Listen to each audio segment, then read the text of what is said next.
my boss fired me, laughing, "You'll never work in this industry again." A month later, I was his boss's new partner. When he saw me at the meeting, he turned white. "Surprised?" I asked, smirking. I never thought my life would come crashing down on an ordinary Tuesday. The day started like any other. I woke up at 6:30 a.m., made myself a strong cup of coffee, and sat at the dining table, scrolling through my emails on my phone while the news played in the background. The Chicago skyline outside my apartment window was still dark, the streets below just beginning to wake up. I had worked at Lockhart & Keen, one of the most well-known management consulting firms in the city, for 7 years. 7 years of endless hours, late-night strategy sessions, and carefully maneuvering through corporate politics. I had climbed the ranks from an associate to a senior consultant, and I was damn good at my job. Clients trusted me. My team relied on me. And I thought, naively, that my work would speak for itself. It didn't.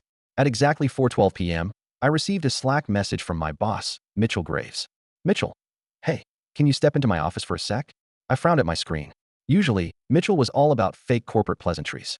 If he needed something, he'd drop a forced, "Hey buddy," or a casual, "Hope your day's going well," before getting to his point. This message was different. Direct. Cold. Still, I didn't think much of it. I had just closed a massive deal with North Point Industries last week. A deal that had been hanging by a thread before I stepped in and saved it.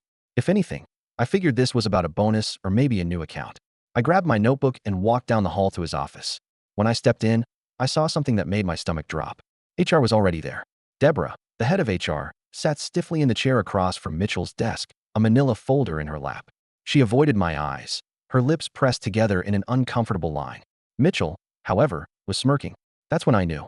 I slowly closed the door behind me, my mind racing. "This isn't happening. What's going on?" I asked, keeping my voice even. Mitchell leaned back in his chair, lacing his fingers behind his head. "Elliot, we're letting you go." Silence. I blinked. A faint ringing sound filled my ears. "Excuse me." I let out a short, nervous laugh.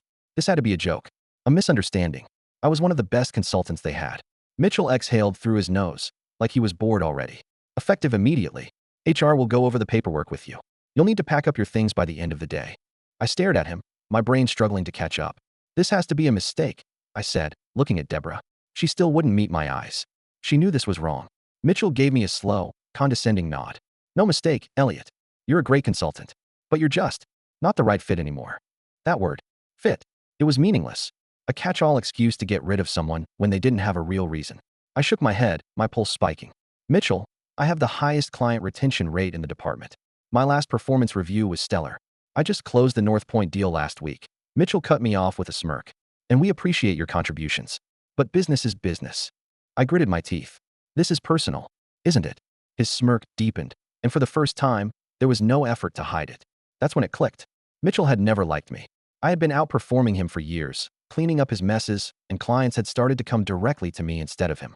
But instead of firing me outright, he had been waiting for an opportunity to push me out. I turned back to Deborah. "You're HR. You know this isn't right." She shifted uncomfortably, but said nothing. Mitchell let out a small chuckle. He was enjoying this. Then he delivered the line that would burn into my brain. "You'll never work in this industry again." Then he laughed. Actually, I laughed. I gripped the back of the chair in front of me, my knuckles white. I wanted to wipe that smug look off his face. But I didn't. Because I knew something he didn't. I was escorted out of the building like a criminal. The looks from my coworkers ranged from pity to avoidance. No one said a word. No goodbyes. No questions. Within hours, my email access was revoked, my Slack account deleted. My phone started blowing up with rejection emails before I even got home. Mitchell had made sure I was blacklisted. I applied to dozens of firms. Some didn't even respond. Others sent polite rejections. A few interviews made it past the first round, only for me to be ghosted when they checked references. Mitchell had poisoned the well. And as if things couldn't get worse, my marriage, already strained, completely crumbled. One night, after another tense argument about money, Lana finally said it. "Elliot, I can't do this anymore." I sat there, staring at the half-empty glass of whiskey in my hand, the words sinking in. She packed her bags that night. By the time the door closed behind her, I had lost my job, my reputation, and my wife. I thought that was rock bottom. I was wrong. A few days later, I was sitting on my couch, scrolling through job listings, when my phone rang. I didn't recognize the number. "Elliot Carter speaking." I answered, barely caring. A deep, authoritative voice came through the line. "I hear you're available." I sat up straight. I knew that voice. Vincent Lauder. Vincent Lauder. The founder of Lauder and Pierce, the firm that owned Lockhart and Keen. The man who could make or break careers in this industry with a single phone call.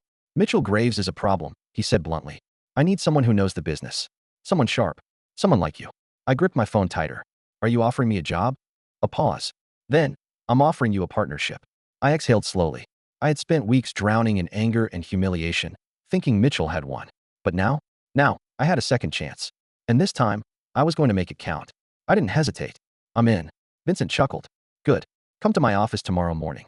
Let's discuss how we're going to clean up this mess. I hung up and just sat there for a long time, my heart pounding. This wasn't just a job offer. This was an opportunity to take back everything Mitchell had stolen from me. The next morning, I walked into the Lauder and Pierce headquarters, a sleek glass tower that loomed over downtown Chicago. The kind of place where power was measured by the size of your office and the weight of your influence. I had never worked this high up the food chain before. Lockhart and Keene was a respected firm, sure, but Lauder and Pierce was on another level. This was where billion-dollar deals were made. Vincent's assistant, a sharp-eyed woman named Hannah, led me into his office. Vincent Lauder was in his early 60s, but he carried himself like a man 20 years younger. His silver hair was slicked back, his tailored suit impeccable. He gestured for me to sit across from him, pouring himself a glass of water. You understand why you're here, right? He asked, his piercing gaze locked on mine. You want to get rid of Mitchell. I want to erase him from this industry, Vincent corrected. And you're going to help me do it. I leaned forward. What do you need me to do? Vincent smirked. We'll get to that. But first, let's talk about your future. By the end of the meeting, I had a new title, Senior Partner of Strategic Operations. I wasn't just some employee anymore. I was part of the leadership team. And I had direct oversight over Lockhart and Keene. I was now Mitchell's boss's boss. The irony wasn't lost on me. Just weeks ago, I was being escorted out of my own office like I didn't matter. Now, I had the power to walk right back in, and Mitchell wouldn't even see it coming. But I didn't want to act too fast. No, this had to be done right. A few days later, I walked into Lockhart and Keene's headquarters for the first time since my firing. The air felt different. Maybe it was just me, knowing I was no longer a powerless employee, but someone who could shape the future of this firm. I walked through the lobby, past the same receptionists who had watched me leave in disgrace. Their eyes widened when they saw me now, wearing a better suit, walking with more confidence. I reached the executive floor. Mitchell's office door was half open, and I could hear him on the phone, his voice thick with arrogance. No, tell them we can squeeze another 5% out of the contract. They'll fold. A pause. That's why they need us. Just make it happen. Same old Mitchell. Manipulative. Greedy. Always pushing too hard. I stepped through the door. He didn't see me at first. Then he looked up, and his face was drained of color. He fumbled his phone, nearly dropping it. His jaw went slack. Surprised? I asked, my voice calm. Mitchell swallowed, trying to recover. What the HLL are you doing here? I stepped further into the office, taking in the space that had once felt untouchable. The same place where he had smirked and told me I'd never work in this industry again. I work here now, I said smoothly. Well, technically, I work above here. I let that sink in. Mitchell's mouth opened and closed, but no words came out.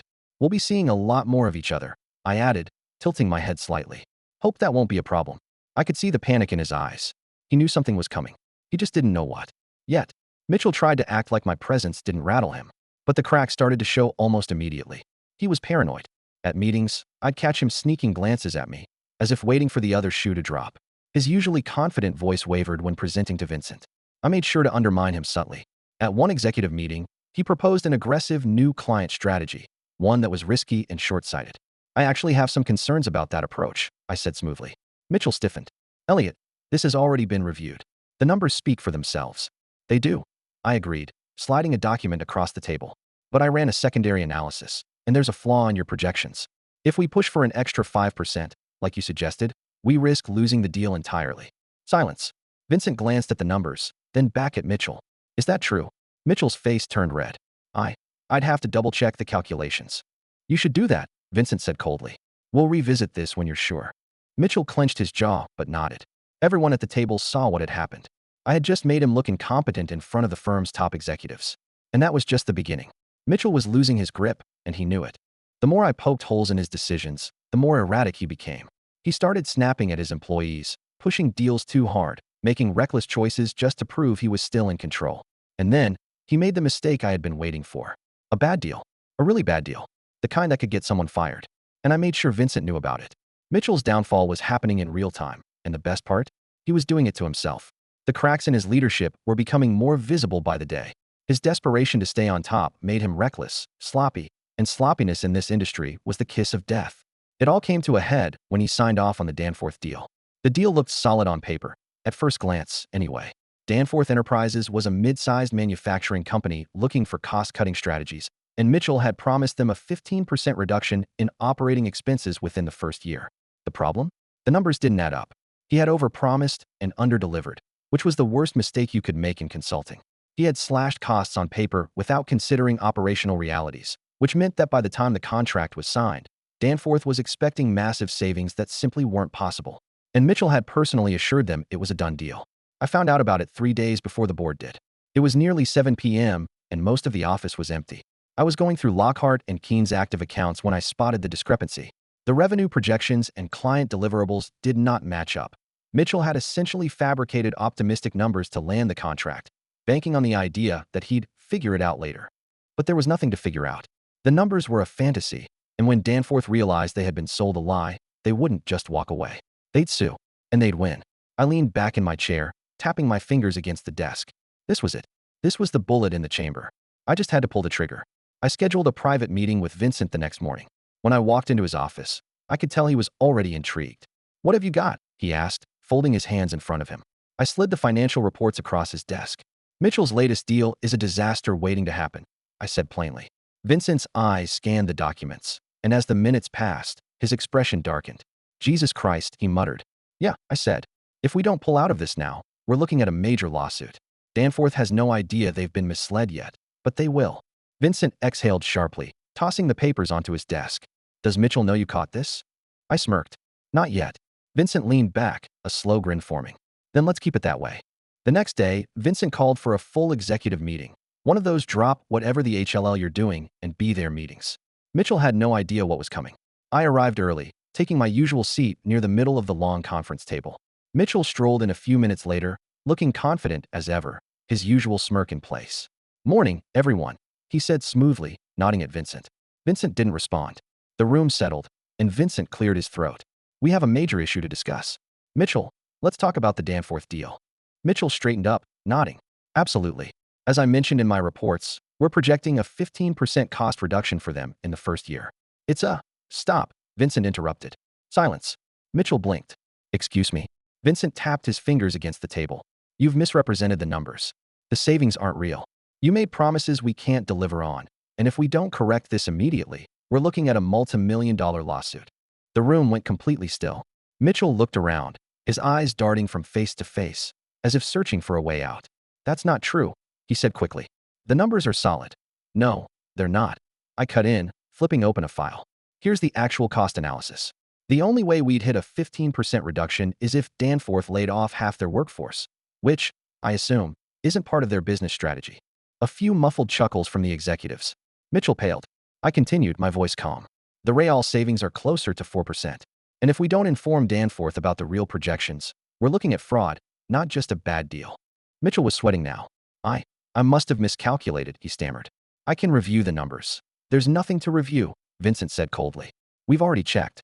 This is a disaster, Mitchell, and it's on you." For the first time since I had returned, Mitchell looked afraid. And I wasn't done yet. "We need to act fast," I said, glancing at Vincent. "I suggest we notify Danforth immediately. We correct the projections, propose an alternative cost-saving strategy, and salvage what we can." Vincent nodded. "I agree. But first, we need to discuss something else." He turned to Mitchell. "Your future here." Mitchell's breath hitched. He knew. Everyone in the room knew. Mitchell panicked. "Vincent, hold on.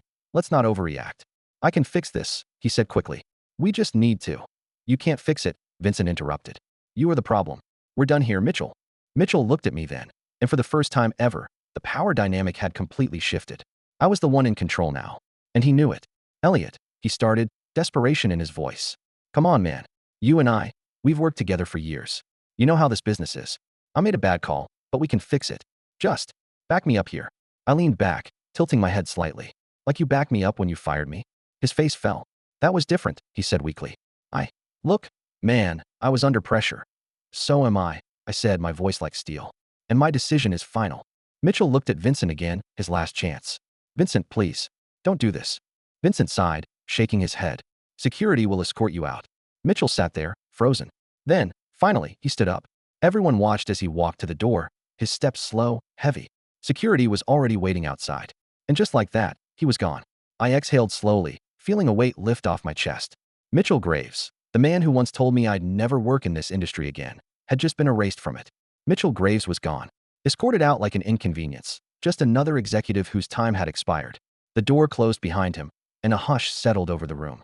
No one spoke for a few moments, as if they were still processing what had just happened. Some exchanged glances. Others pretended to be focused on their notes, but the truth was obvious. Everyone had seen it coming. Vincent straightened his suit jacket and turned to the group. Now that that's taken care of, let's talk about how we move forward. And just like that, business resumed as usual. Except now, I was at the table, and Mitchell was a ghost. Over the next few days, the news spread through the company like wildfire. Some employees celebrated, relieved to see Mitchell finally get what was coming to him. Others were more cautious, knowing that when someone at the top falls, it leaves a vacuum of power, and that vacuum was now mine to fill. I wasn't officially named as his replacement yet, but the writing was on the wall. I had the connections, the trust of Vincent, and, most importantly, the results. But Mitchell? Mitchell wasn't just out of a job, he was out of the industry. His firing had been deliberate, public, and absolute. Every executive, every client, every competitor knew exactly why he had been removed. No one wanted to be associated with a liability. No one wanted to hire a man whose own firm had discarded him like trash. It was ironic, really. But unlike him, I didn't have to burn anyone to get back on my feet. I had just let him destroy himself. I was in my office 2 weeks later when my phone rang. I almost didn't answer it. My schedule had been insane since stepping into my new role, and I barely had time to breathe. But something about the number caught my eye. It was Mitchell. I stared at the screen for a few seconds before finally picking up. "Elliot," he said, his voice strained. I didn't respond. I just let the silence stretch between us, waiting. I need to talk to you," he said finally. Face to face. I leaned back in my chair, glancing out at the skyline. He must have been desperate. "About what?" I asked, keeping my voice neutral. "Look, I know we haven't exactly seen eye to eye," he started, as if he hadn't just spent years sabotaging me. "But I need your help." I almost laughed. "My help?" I repeated, as if I had misheard him. Mitchell let out a breath. "I know how this looks, okay? But I don't have a lot of options right now. Can we just meet? One conversation. That's all I'm asking." I checked my watch. I didn't know him anything. Not after what he had done to me. But curiosity got the better of me. "Fine," I said. "Tomorrow, 7 p.m. O'Malley's on Grand." "I'll be there," Mitchell said quickly. "I know," I said, and hung up. O'Malley's was a quiet, old-school bar downtown. The kind of place where business deals were made over whiskey and where men like Mitchell used to celebrate their victories. Now he just looked like a man who had lost everything. I spotted him immediately at a booth in the back. His once pristine suits had been replaced by something slightly wrinkled, his usual CCKY demeanor replaced by exhaustion. I took my time walking over, let him feel the weight of it. When I finally sat down, he exhaled, rubbing his temples. "You came," he muttered. "I was curious," I admitted. "What do you want, Mitchell?" He hesitated, then let out a bitter chuckle. "You know, I always thought if I ever needed a favor, I'd have a list of people to call." "Guess you thought wrong," I said simply. His jaw tightened, but he didn't argue. He knew I was right. "I need a job, Elliot," he said, looking me in the eye. I blinked. Then, before I could stop myself, I actually laughed. "You can't be serious," I said, shaking my head. "I wouldn't be here if I had another choice," he snapped, his frustration finally bubbling up. "You think I like this? Sitting here, begging you for help." "You're not begging," I corrected. "Not yet." Mitchell clenched his jaw, but he swallowed whatever insult was on the tip of his tongue. "Look," he said, lowering his voice. "I know I screwed up. I know I did some questionable things. But you and I both know how this business works. People go down, they get back up. I just need someone to open a door for me. Like how you open doors for me." I asked, arching a brow. Mitchell's face twisted, and for a brief second, I saw something I hadn't seen before. Regret. Not much, but enough. "I made a mistake," he admitted. "A big one. I should have handled things differently." "You should have," I agreed. "But I can't change the past," he said. "And you know damn well I don't belong outside this industry. This is what I do. This is all I've ever done. I just need someone to vouch for me." I watched him carefully. He wasn't wrong. Mitchell was a snake, but he was a smart one. And deep down, I knew that if the situation had been reversed, if he had been in my seat right now, he would have let me rot. So why was I even considering this? I could end this conversation right now. I could leave Mitchell sitting in this booth, desperate and powerless, just like he had left me that day in his office. I could turn my back on him the same way he had turned his back on me. Or I could do something else. Something unexpected. Something that Mitchell would never see coming. I leaned forward slightly, resting my arms on the table. "You want my help?" I asked. Mitchell nodded quickly, hope flickering in his eyes for the first time. "All right," I said. "Here's the deal." And then, I told him exactly what was going to happen next. Mitchell sat up straighter, his eyes hungry for whatever I was about to say. He thought he had me. He thought I was going to offer him a way back in, a lifeline. I let the moment stretch, let him sit in the false hope that this was his redemption arc. Then I spoke. You're right, Mitchell, I said, my voice calm. You don't belong outside this industry. This is all you've ever done. And I'd be lying if I said you weren't good at it. His shoulders relaxed slightly. So, does this mean? I held up a hand, stopping him. It means I have an offer for you, I continued smoothly. But it's probably not what you're expecting. Mitchell furrowed his brows, but leaned in, listening. I'll make some calls, I said. I know a couple of firms looking for consultants. Smaller ones. Not at the level of Lockhart and Keene, but a foot back in the door. Mitchell exhaled sharply, nodding. I can work with that. It's a start. It is, I agreed. But there are conditions. His jaw tightened slightly. What kind of conditions? Simple ones, I said. First, you're going to take whatever job I find for you. No negotiating, no power plays. You'll be starting over, and you'll do it without complaints. Mitchell's lips pressed together, but he nodded. Second, I continued, you will never set foot in a senior leadership position again. You've proven you can't be trusted with power. The best you'll get is mid-level management, maybe a client-facing role. But you will never run a department, control a budget, or have the final say on a deal ever again. Mitchell flinched at that one. His ego took a hit. And finally, I said, leaning forward, you will spend the rest of your career knowing that I own your reputation now. Mitchell's eyes darkened. Own my reputation? He repeated. I smiled. You made sure I was blacklisted when you fired me. You spread rumors, poisoned my name. And now, I control yours. I can make one call, and whatever firm hires you will drop you in an instant. You step out of line, you try to pull any of your old power moves, and you're done for good. The reality of the situation sank in for him then. He wasn't getting back in the game. He was being put on a leash. Mitchell swallowed hard. He hated it, but he knew he had no other options. And if I say no? He asked, his voice hoarse. I gave him a slow, deliberate shrug. Then enjoy unemployment. Silence stretched between us. His fingers curled into fists on the table. His pride was fighting him, screaming at him to walk away. But pride doesn't pay the bills. And Mitchell? Mitchell wasn't built for a life without power, without status, without the game. He needed this. And he knew it. Finally, after what felt like an eternity, he exhaled sharply and nodded. Fine, he muttered. You win. I leaned back in my seat, satisfied. Good choice. 2 weeks later, Mitchell was working at a much smaller firm, a place I had carefully selected, one where he would be stuck under layers of oversight, where he'd never hold the kind of authority he once had. I didn't ruin his life. I didn't destroy him. I simply ensured that he would never have the power to ruin someone else's. And me? I thrived. With Mitchell gone, I fully stepped into my role at Lauder and Pierce. My name carried weight, my influence grew, and I finally had the career I had earned, without anyone standing in my way. One afternoon, as I was leaving the office, I got a text from an old coworker. Saw Mitchell today. He looks different. I smirked. Of course, he did. Because no matter where he went, he'd always know. He used to sit at the head of the table. And now? Now he was just another forgotten player in someone else's game.